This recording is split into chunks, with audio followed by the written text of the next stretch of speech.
और चलिए बड़ी खबर आपको बता दें, अमेरिका में राहुल गांधी ने एक बार फिर मोदी सरकार पर निशाना साधा है। न्यूयॉर्क में जेविडस सेंटर में भारतीयों को संबोधित कर रहे थे और संबोधित करते हुए राहुल गांधी ने कहा, पीएम मोदी देश को पीछे ले जा रहे हैं, पीएम मोदी देश की गाड़ी पीछे देखकर चला रहे हैं, फिर हैरान है कि हादसे पर हादसे हो क्यों रहे हैं। आरएसएस और बीजेपी पीछे की सोच रखते हैं। ट्रेन हादसे पर सवाल पूछो तो कहेंगे कांग्रेस ने 50 साल पहले ये किया था, वो किया था। तो एक बार फिर से राहुल गांधी मोदी सरकार को घेरते हुए नजर आ रहे हैं और निशाना साधा है।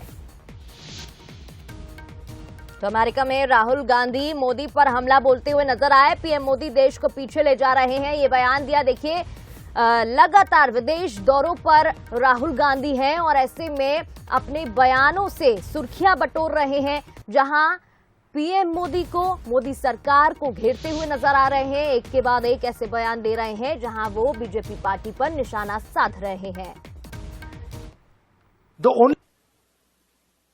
BJP and the RSS are incapable of looking at the future.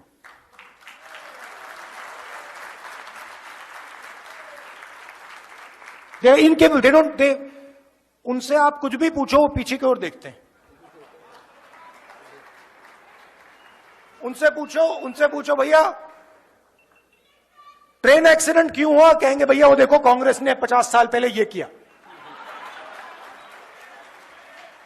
भैया टेक्स्ट बुक्स में से आपने पीरियोडिक टेबल एवोल्यूशन क्यों निकाल दिया, भैया कांग्रेस पार्टी ने 60 साल पहले ये किया। It is immediate, there immediate response, भैया पीछे देखो।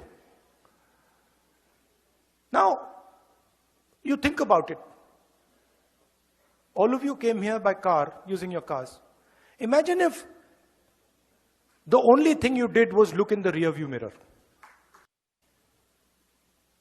BJP and the RSS are incapable of looking at the future.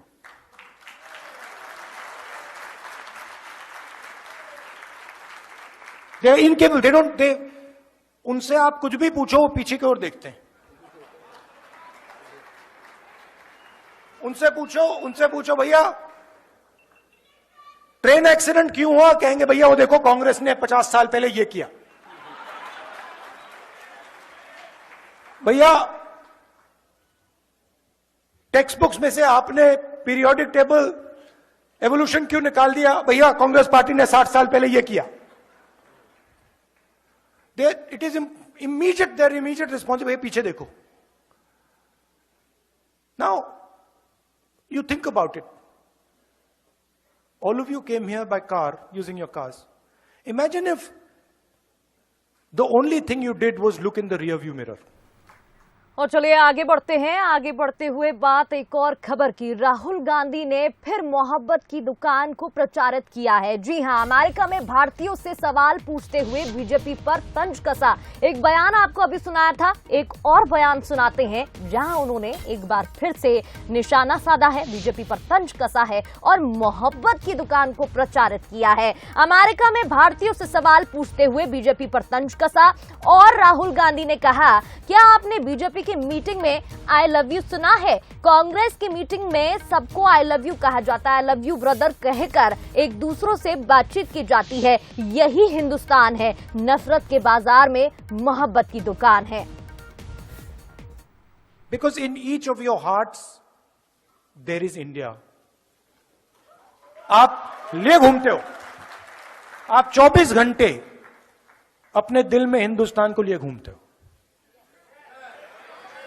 Right? And वो कौन सा हिंदुस्तान लिए घूमते हो? वो मोहब्बत वाला हिंदुस्तान, एक दूसरे की इज्जत करने वाला, एक दूसरे की मदद करने वाला, गले लगने वाला हिंदुस्तान आप लिए घूमते हो 24 घंटा। मैंने देखा है, इसी ट्रिप पे मैंने देखा। Because in I love all of you, I love what you do. ये बयान आप सुन रहे थे जहां पर वो बोल रहे थे कि क्या आपने कभी बीजेपी को आई लव यू बोलते हुए सुना है? कांग्रेस की मीटिंग में सबको आई लव यू कहा जाता है। यही हिंदुस्तान है, नफरत के बाजार में मोहब्बत की दुकान है।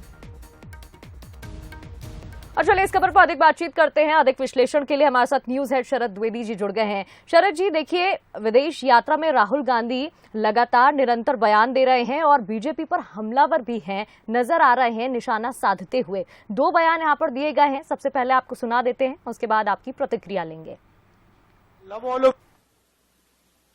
BJP and the RSS are incapable of looking at the future.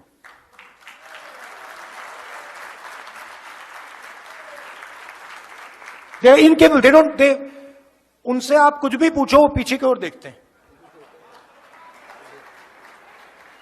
उनसे पूछो भैया ट्रेन एक्सीडेंट क्यों हुआ, कहेंगे भैया वो देखो कांग्रेस ने 50 साल पहले ये किया। भैया टेक्स्ट बुक्स में से आपने पीरियोडिक टेबल एवोल्यूशन क्यों निकाल दिया, भैया कांग्रेस पार्टी ने 60 साल पहले यह किया। It is immediate, there immediate responsibility. पीछे देखो। Now you think about it, all of you came here by car, using your cars. Imagine if the only thing you did was look in the rear view mirror.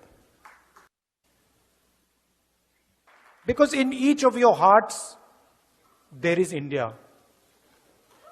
आप ले घूमते हो, आप 24 घंटे अपने दिल में हिंदुस्तान को लिए घूमते हो,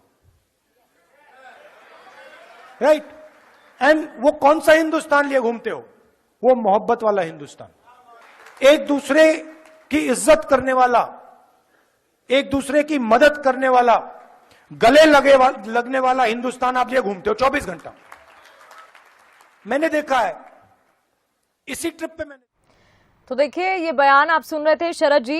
2 बातें यहां पर की गई हैं। एक तो बालासोर में जो अभी हादसा हुआ उस पर घेरते हुए नजर आए, और दूसरा एक और बयान दिया है जहां मोहब्बत की दुकान को प्रचारित करते हुए नजर आए हैं। ये समझना चाहेंगे कि लगातार इस तरीके के बयान क्यों आ रहे हैं सामने? देखिए, कारण बहुत कोई रहस्य नहीं है प्रगति इसके पीछे। कारण बहुत साफ है। राहुल गांधी एक तो ये रणनीति तय कर चुके हैं कि वो अब चूंकि सदन के सदस्य नहीं है वो, तो उन्होंने तय कर लिया है कि वो बाहर के मंचों पर बहुत तीखी और आक्रामक शैली में भारतीय जनता पार्टी और उसके मुखिया नरेंद्र मोदी जी पर हमला बोलेंगे। और ये भी उन्होंने ठान लिया है कि अब वो पीछे हटने का कोई भी काम नहीं करेंगे, क्योंकि मुझे लगता है कि लड़ाई का स्तर अब जहां पहुंच चुका है, वहां से अब 2024 के पहले हमें और ज्यादा आक्रामक और ज्यादा हमलावर कांग्रेस और बीजेपी दोनों नजर आएंगे। बाहर के मंचों का इस्तेमाल राहुल गांधी इसलिए कर रहे हैं क्योंकि कहीं ना कहीं उन्हें लगता है कि, जैसा वो आरोप भी लगाते हैं, कि जब वो संसद सदस्य थे तो उनका माइक बंद कर दिया जाता था, तमाम इस तरह की बातें वो करते थे। और इन्हीं सारी बातों को वो बाहर भी बोलने की कोशिश कर रहे हैं। और इस पूरी जो अमेरिका में उन्होंने फिर ये हमला तीसरी या चौथी बार बोला है, उसमें उन्होंने ये भी कहने की कोशिश की है कि बीजेपी हर चीज के लिए कांग्रेस को जिम्मेदार ठहराती है, अतीत में चली जाती है। वो भविष्य में क्या करेगी, क्या करने जा रही है, इस पर कम बात करती है। हर घटना के लिए जो पॉजिटिव नहीं होती उसके लिए कांग्रेस को जिम्मेदार ठहराती। तो मुझे लगता है कि ये लड़ाई आगे और बढ़ेगी, बढ़ती चली जाएगी। और यही वजह है कि अब इसमें भाषा का संयम भी टूटता है, इसमें आरोप लगाने का स्तर और गंभीर होता है।